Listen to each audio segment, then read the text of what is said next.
Olá!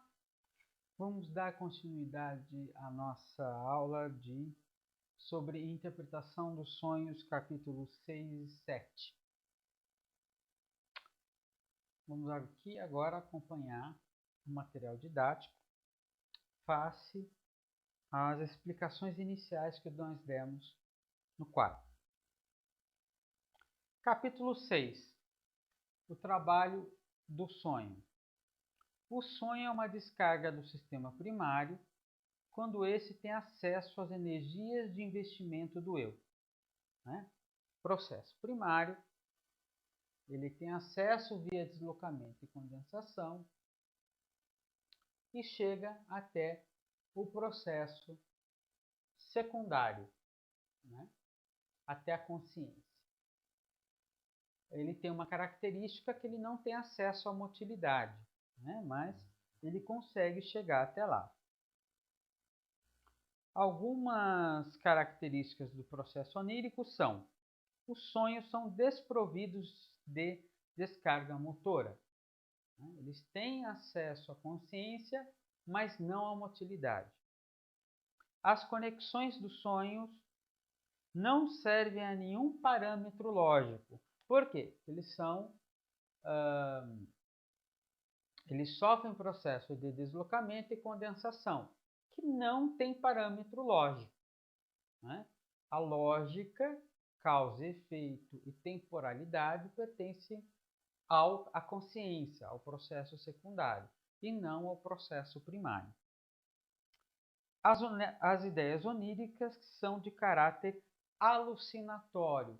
Lembrando, voltando lá na videoaula sobre projeto para uma psicologia científica, processos alucinatórios são aqueles que ocorrem no processo primário.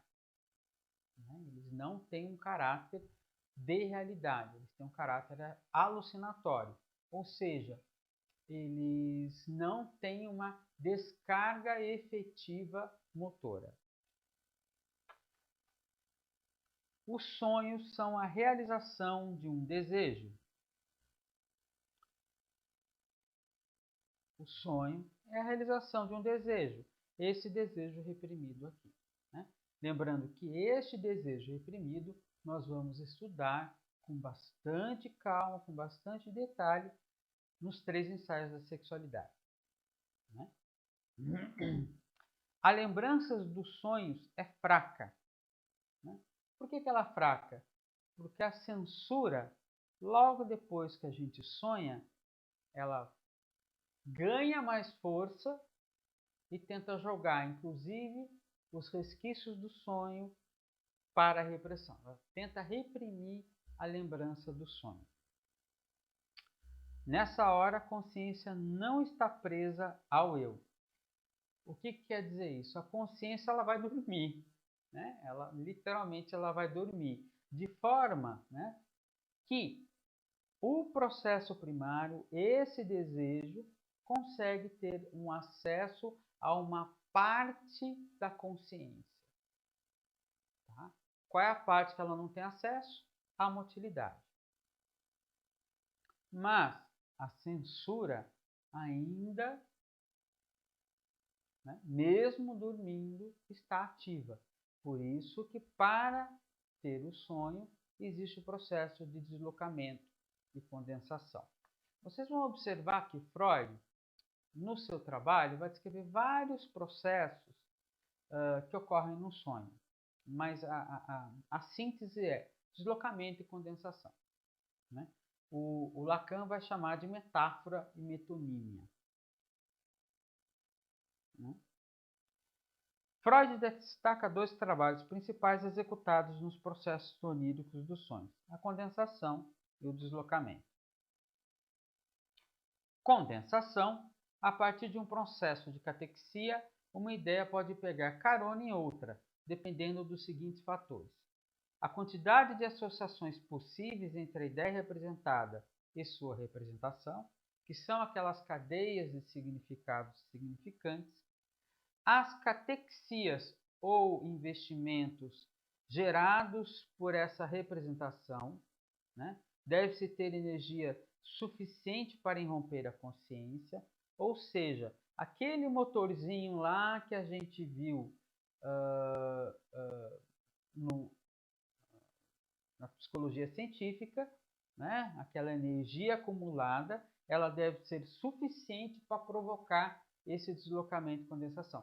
Nem sempre a energia aqui é suficiente para fazer emergir algo no sonho. Né? E o crivo da censura do inconsciente. O que significa isso? Se a censura for muito forte, mesmo com o processo de deslocamento e condensação, não consegue atingir o sonho. Né? Então, são esses três fatores que vão determinar se esse desejo vai chegar até o sonho ou não. É importante frisar que as ideias que se encontram no sistema inconsciente, em função da censura, necessitam de se associar a outras ideias para poderem romper para a consciência. Nesse sentido, várias delas podem pegar carona em um único ponto, realizando um processo de condensação. Nesse processo, grosso modo, um caráter econômico no que tange a processos de catexia. O que significa isso? Como essa ideia, esse desejo representante ideacional está muito catexizado, ele vai puxar outras ideias paralelas, né? Ele vai servir como um buraco negro de outras ideias e vai fazer essa condensação. Deslocamento. Em função da censura do sistema, as ideias recalcadas necessitam de um disfarce para emergir à consciência. Nesse caso, são executados as representações possíveis nos sonhos. Se não olhar no texto, que sempre está escrito pré-consciente, eu queria voltar na aula anterior, na videoaula anterior, porque toda vez que a gente fala de linguagem, né, e significado e significante, são estruturas de linguagem, nós estamos falando de pré-consciente. Um outro ponto importante a frisar no trabalho do sonho é seu fator lógico. Como as necessidades do sonho são diferentes dos pensamentos lógicos, a saber, realizar este desejo aqui, este despreza todas as relações lógicas nas suas representações, interessando apenas que haja a descarga de catexia dentro do aparelho psíquico. Então, o que importa aqui, aquela energia, catexia é investimento, tá? Aquela energia que aqui se acumulou, seja descarregada na alucinação. Há que se lembrar que descarga na alucinação não gera efetivamente prazer, né? É uma alucinação, tá? Então, o sonho tende a ter um caráter mais repetitivo. Nesse sentido, por quê? Porque esse desejo não é completamente realizado. Porque um desejo só é completamente realizado via motilidade. Freud estabelece algumas regras de representação no sonho. As relações lógicas são representadas por uma simultaneidade no tempo. Elas reproduzem ligação lógica pela simultaneidade no tempo. O que significa isso? Em vez de acontecer uma coisa depois da outra, todas ocorrem ao mesmo tempo. Então, quando se vai interpretar o sonho, você precisa pegar um ponto específico e tentar ver quantas cadeias lógicas tem lá dentro. Para representar relações causais, o sonho possui dois procedimentos que são, em essência, os mesmos. Nesse caso, o método mais comum de representação seria introduzir a oração subordinada como um sonho introdutório e acrescentar a oração principal como o sonho secundário. Se interpretar corretamente, a sequência temporal pode ser invertida. O que quer dizer? Né? Eu vou à feira comprar tomate. Né? Vou comprar tomate, vem na frente de eu vou à feira. Então, de repente, no sonho, pode aparecer primeiro eu comendo tomate e depois eu indo à feira. Né? Isso, eu posso ter uma inversão nesse sentido. O outro método de representar uma relação causal adapta-se ao material menos extenso e consiste na transformação de uma imagem do sonho, seja ela de uma pessoa ou uma coisa, em outra. é um deslocamento. Né? Em vez de aparecer minha mãe, aparece um fogão. Em ambos os casos, a causação é representada pela sequência temporal. Num deles, por uma sequência de sonhos e, no outro, pela transformação direta de uma imagem em outra. Então, imagina que eu posso ter uma inversão temporal com uma troca da imagem daquilo que está sendo representado. A alternativa ou isso ou aquilo não pode ser expressa em sonhos, seja de que maneira for. Ambas as alternativas costumam ser inseridas no texto do sonho como se fossem igualmente válidas. Em outros casos, a dificuldade de representar uma alternativa é superada dividindo o sonho em duas partes de igual extensão. Significa que os sonhos são paradoxais. Não existe ou isso ou aquilo. É isso e aquilo. Não é? Eu estou matando e comendo. Eu estou comendo e ao mesmo tempo eu estou matando. Então, não são coisas que conseguem ser ou isso ou aquilo. O sonho trabalha sempre com E. E indica uma condensação. Né? Condensação é isso, e aquilo, e aquilo, e aquilo. São várias ideias juntas. Né? Existem outras possibilidades que podem ser vistas no capítulo 6. Aí o Freud vai descrever inúmeras possibilidades, mas que vão cair em deslocamento e condensação do mesmo jeito. Todo sonho é egoísta. É minha experiência e uma experiência para a qual não encontrei nenhuma exceção, que todo sonho versa sobre o próprio sonhador. Os sonhos são inteiramente egoístas. Eu só sonho comigo mesmo, ou de algo que está acontecendo comigo. Ou eu sou um observador do sonho. O eu sempre está presente. Né? Então, os sonhos sempre são egoístas. Sobre intensidade. A intensidade sensorial está diretamente relacionada com a intensidade psíquica, que por sua vez coincide com o valor psíquico. O que é que significa isso? Quanto mais energia tiver aqui, maior vai ser a minha sensação no sonho. Por exemplo, se o meu desejo de matar a minha mãe for muito grande, no sonho vai parecer muito real que eu estou destruindo o fogão. Tá? Essa é a relação.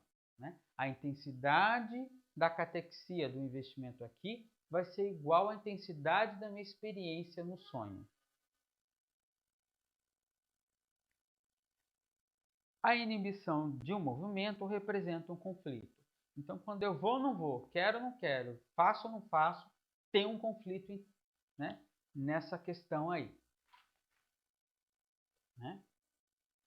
Por exemplo, no caso, destruo ou não destruo? Quando eu paro, né, eu não sei se eu vou destruir o fogão, não vou destruir o fogão, esse conflito via censura está mais presente. A principal consideração em relação à representatividade pode ser expresso. Dado que as palavras podem carregar diversos sentidos, esse é o ponto principal da representatividade do sonho.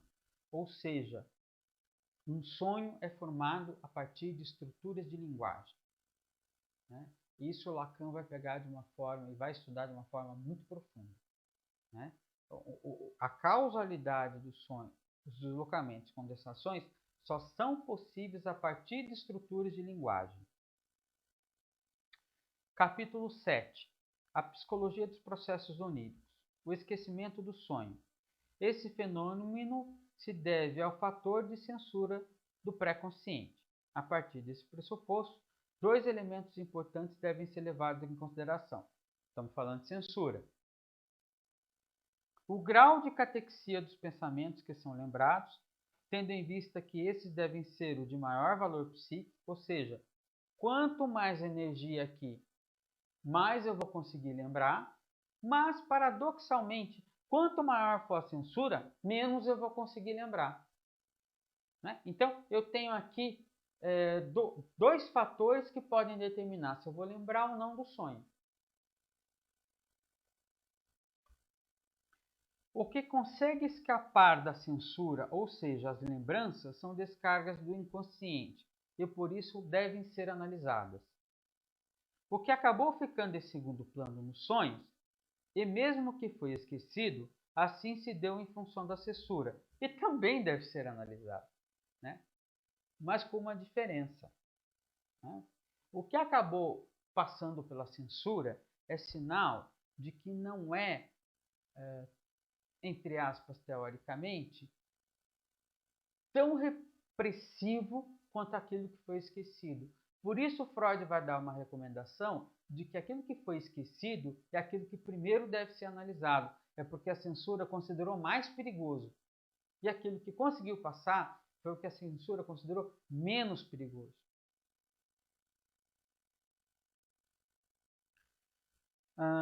Regressão. Cuidado com essa palavra regressão. Regressão não é regressão de memória. Regressão aqui não é o sentido de regressão da libido em fases, que é o que a gente vai estudar nos 3 ensaios. É um outro conceito, né? Para ficar claro, eu enxergo algo, né? Então, a visão, a luz, atravessa os meus olhos e chega ao meu cérebro. Regressão é quando acontece o caminho inverso. Uma imagem sai do meu cérebro e vai até os meus olhos. Então eu passo a ver coisas que não existem. Isso que está se chamando aqui nesse trabalho de regressão. Muito cuidado com esse termo, né? Quando a gente fala em regressão. Se a gente pegar a figurinha, né, essa figurinha da regressão, é justamente o que ela mostra.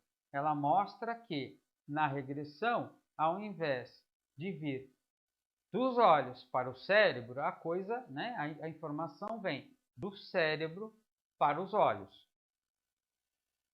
E aí é uma alucinação, tá? A gente está falando aqui de alucinação mesmo. Essa que a gente costuma falar por aí. Fulano alucinou algo. Falamos em regressão quando, num sonho, uma representação é transformada na imagem sensorial de que originalmente se derivou. Segundo o nosso quadro esquemático, essas relações não estão contidas nos primeiros sistemas minimênicos, mas em sistemas posteriores, e havendo regressão, elas poderiam necessariamente qualquer meio de se expressar, se exceto por imagens perceptivas. Na regressão, a trama dos pensamentos oníricos decompõe-se em sua matéria-prima. Ou seja, a matéria-prima do sonho são elementos sensoriais. Quando eu tenho uma regressão, precisa ter uma decomposição dessa matéria-prima sensorial e depois eu ter o caminho inverso. Realização de um desejo. Frase que precisa ser gravada e repetida. Todo sonho é a realização de um desejo. Todo sonho é a realização de um desejo. Todos os desejos são a realização de todos os sonhos são a realização de um desejo. Esses podem ter 3 origens. Pode ter sido despertado durante o dia e não satisfeito. Pode ter surgido durante o dia, mas tendo sido repudiado.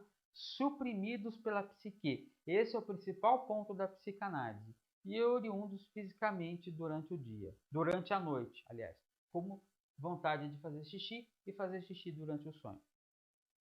Note que Freud não descarta as outras possibilidades. Ele não descarta, mas a matéria-prima para a psicanálise são aqueles suprimidos, reprimidos pela psique. Para Freud, os desejos podem chegar à consciência nos sonhos, durante os sonhos, através do esforço do inconsciente. Na verdade, os desejos inconscientes aguardam uma oportunidade para subir à consciência através das ligações, transferência, com os desejos conscientes que conseguem passar pela censura do pré-consciente, aquilo que consegue retornar. Se quisermos classificar as moções de pensamento que persistem no sonho, poderemos dividi-las nos seguintes grupos: o que não foi levado a uma conclusão durante o dia, devido a algum obstáculo fortuito, o que não foi tratado devido à insuficiência da nossa capacidade intelectual, o que foi rejeitado, suprimido durante o dia, um poderoso grupo que consiste naquilo que foi ativado em nosso inconsciente, pela atividade do pré-consciente no decorrer do dia e, por fim, o grupo de impressões diurnas que foram indiferentes que, por essa razão, não foram tratadas. Né? É a explicação daquelas 4 anteriores. O próximo quadradinho vai explicar aqui também aquilo que já foi dito. A origem dos sonhos aflitivos se encontra justamente na possibilidade de desejos inconscientes aflitivos ao pré-consciente pegarem carona no resto do dia. Outra possibilidade pode ser uma resposta violenta do ego ao desejo que se realiza no sonho. Bom, se o sonho é a realização de um desejo, como que a gente explica um pesadelo?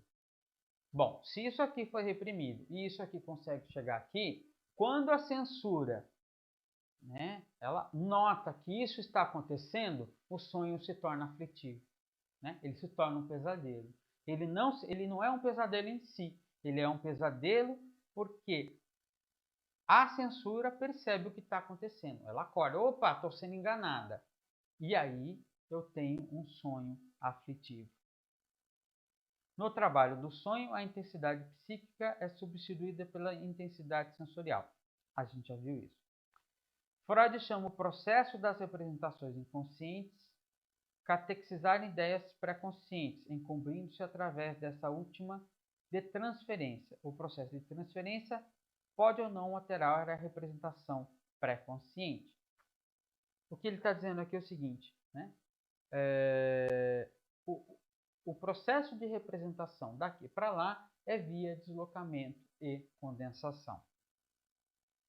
O fato de elementos triviais serem utilizados durante o sonho deve-se ao fato dos mesmos atenderem a 2 requisitos: se encontram livres de associações e se encontram livres de censura do inconsciente. Nesse sentido, os materiais indiferentes e resistentes são os preferidos. Ou seja, qual é a coisa mais fácil de chegar aqui? É mais fácil eu chegar com uma mãe esquartejada ou um fogão? Fogão é uma coisa trivial. Então, essas coisas mais triviais são as que chegam de uma maneira mais fácil, conseguem passar mais fácil pela censura.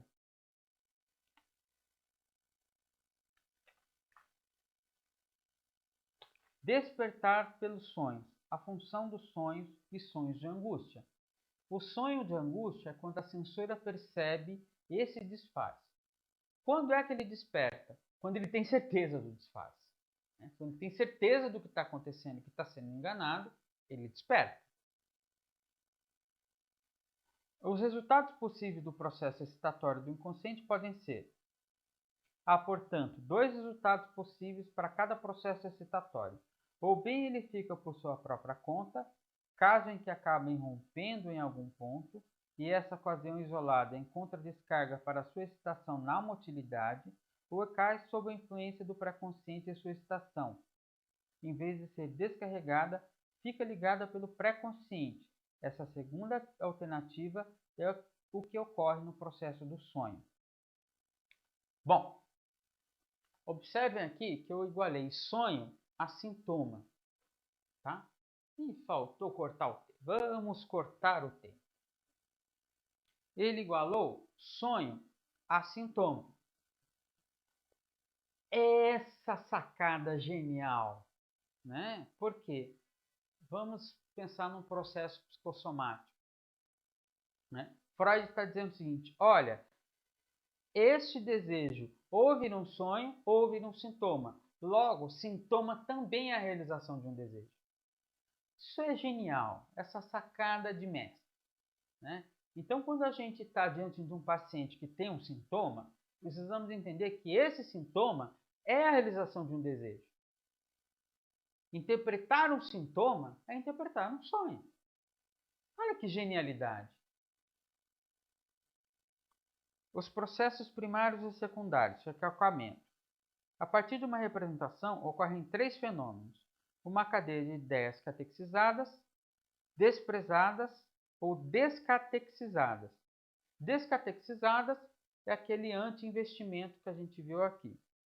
Desprezadas é quando não tem importância nenhuma. E catequizadas é quando elas adquirem importância. Por exemplo, para ter o retorno deste desejo até aqui, mesmo com deslocamento, condensação, eu preciso catexizar, ou seja, investir essa via de alguma forma.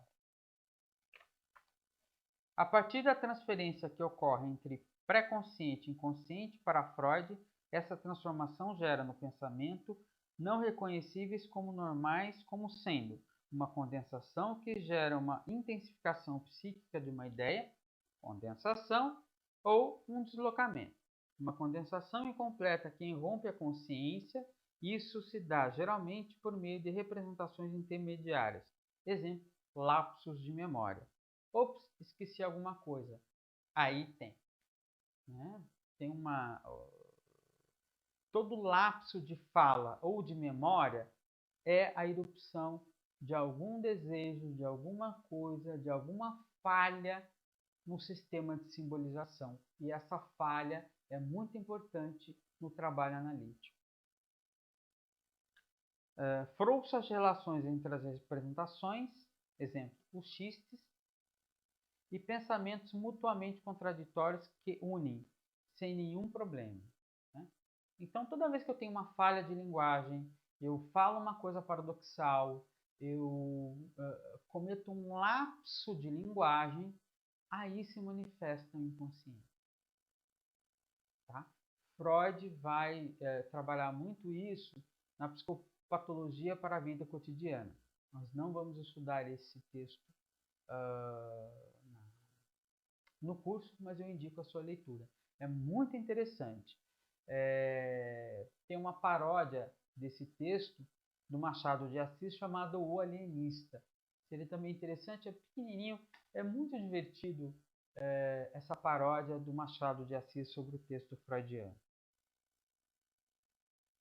O importante nos processos é a descarga da catexia e não o significado pela qual ela ocorre. Isso quando a gente fala da descarga. Tá? Para o psicanalista entender como isso ocorre, é importante para a gente poder entender qual é esse desejo aqui.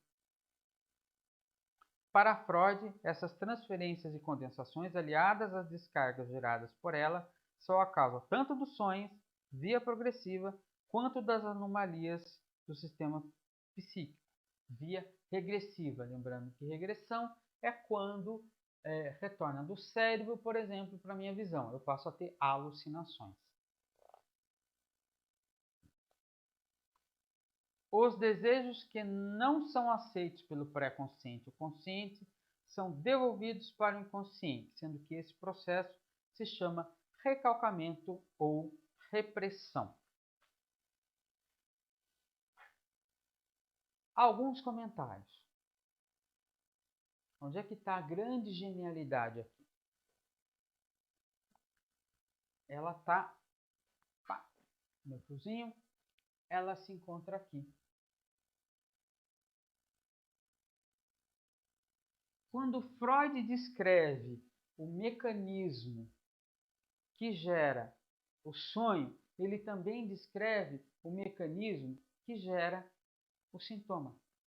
Então, interpretar um sintoma, olha o que está se dizendo. Interpretar um sintoma é interpretar todo o processo neurótico.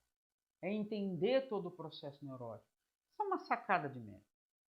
Isso aí é genial. Eu estou repetindo isso várias vezes porque é genial. E quando ele coloca no final, e pelos lapsos da fala, pelos paradoxos da fala, pelas condensações da fala, é possível entender o inconsciente, ele está nos dizendo uma outra coisa. A própria fala, a livre associação, a livre fala, a livre associação de ideias, vai nos trazer, vai nos mostrar os processos de deslocamento e condensação que ocorrem na vida cotidiana da fala. E aí nasce o método psicanalítico, o método de interpretar sintoma, sonho e fala. Esse é o brilhantismo.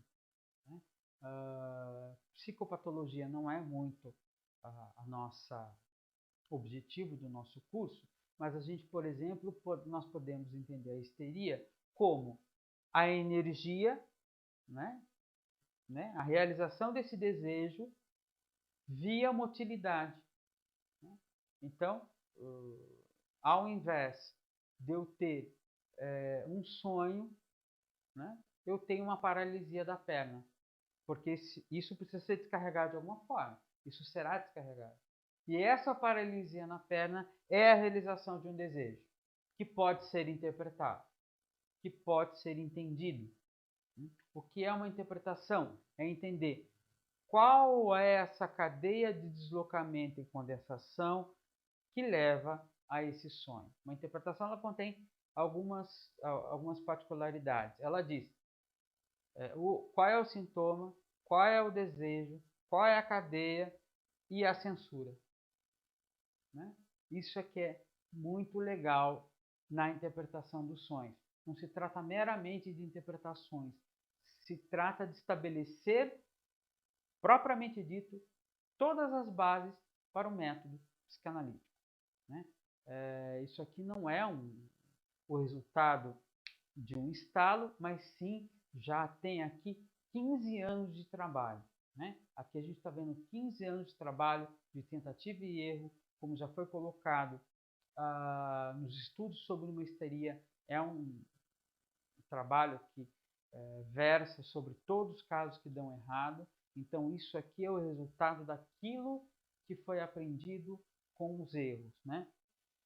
Esse é a grande sacada, a grande conclusão de 1900. Uma coisa curiosa sobre esse trabalho é que ele foi concluído em 1899, mas Freud fez questão que ele fosse datado de 1900 como algo a inaugurar um novo século, como uma grande teoria para o novo século. E isso foi uma grande teoria para o novo século, porque isso demonstrou que o inconsciente manda, o consciente não é dono da sua própria casa. Existem processos que interferem inclusive na nossa linguagem, na nossa motilidade e que tem um outro desejo que não o desejo consciente, e sim um desejo inconsciente. Tá?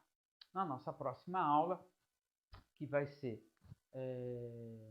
os 3 ensaios da sexualidade, nós vamos estudar com bastante profundidade que desejo é esse que está aqui reprimido. Estou dando o exemplo de matar a mãe, meramente didático, mas que não é bem esse o grande desejo. E aí tem a segunda grande sacada de Freud, que nós vamos falar aí de complexo de Édipo, que é a segunda grande sacada.